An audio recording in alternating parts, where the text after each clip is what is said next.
November 18th, the dedication of the Basilicas of St. Peter and of St. Paul. As the commemorative feast of the dedication of the Archbasilica of the Lateran is kept by the whole Western Church, so also is that of the other greater patriarchal basilicas at Rome, St. Mary Major on August 5th, and St. Peter and St. Paul's together on this day. Amongst all the places which the blood of the martyrs has rendered illustrious, that part of the Vatican Hill, which was consecrated with the blood and enriched with the relics of the Prince of the Apostles, has always been the most venerable. The sepulchres of those who have served Christ crucified, says St. John Chrysostom, surpasses the palaces of kings, not so much in the greatness and beauty of the buildings, though in this also they go beyond them, as in other things of more importance, such as the multitude of those who with devotion and joy repair to them. For the emperor himself, clothed in purple, goes to the tombs of the saints and kisses them. Humbly prostrate on the ground, he beseeches the same saints to pray to God for him. And he who wears a royal crown looks on it as a great privilege from God, that a tent maker and a fisherman, and these dead, should be his protectors and defenders, and for this he begs with great earnest. The martyrdom of St. Peter took place, according to tradition, at the Circus of Caligula in Nero's gardens on Vatican Hill, and he was buried nearby. It is held by some that in the year 258, to avoid desecration during the persecution of Valerian, the relics of St. Peter, together with those of St. Paul, were translated for a time to the obscure catacomb now called St. Sebastian's. But they came back to their original resting place, and in the year 323,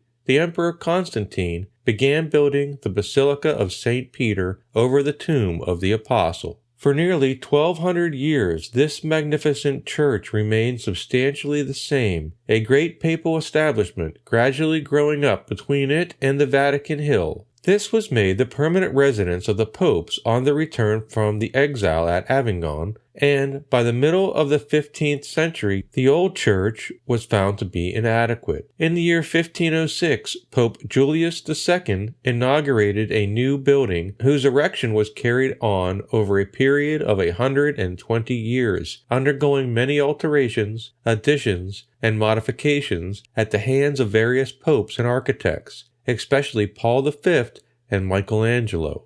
The new Basilica of St. Peter, as we see it today, was consecrated by Pope Urban VIII on November 18, 1626, the day of its original dedication.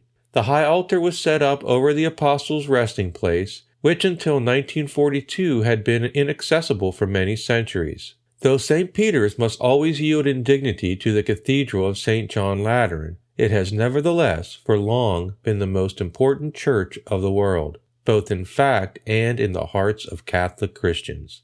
The martyrdom of St. Paul took place some 7 miles from that of St. Peter at what is now called Tre Fontaine on the Ostian Way. He was buried about 2 miles therefrom on the property of a lady named Lucina in a small vault. Early in the 3rd century, according to Eusebius, a Roman priest Cassius refers to the tombs of Saints Peter and Paul. I can show you the trophies, or tombs, of the apostles. If you go to the Vatican or on the road to Ostia, you will see the trophies of those who founded this church. Constantine is said to have begun a basilica here too, but the great church of St. Paul outside the walls was principally the work of Emperor Theodosius I and Pope St. Leo the Great. It remained in its primitive beauty and simplicity till the year 1823, when it was consumed by fire.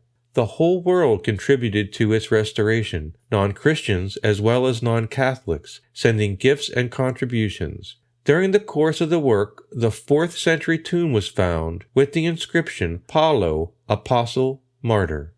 The new basilica on the lines of the old one was consecrated by Pope Pius IX on December 10, 1854, but the annual commemoration was appointed for this day, as the Roman Martyrology records. We do not, says St. Augustine, build churches or appoint priesthoods, sacred rites, and sacrifices to the martyrs, because not the martyrs, but the God of the martyrs is our God, Who among the faithful ever heard a priest, standing at the altar set up over the body of a martyr to honor and worship of God, say in praying, "We offer up the sacrifices to thee, Peter, or Paul, or Cyprian. We do not build churches to martyrs as to gods, but as memorials to men departed this life, whose souls live with God. Nor do we make altars to sacrifice on them to the martyrs, but rather to their God and our God."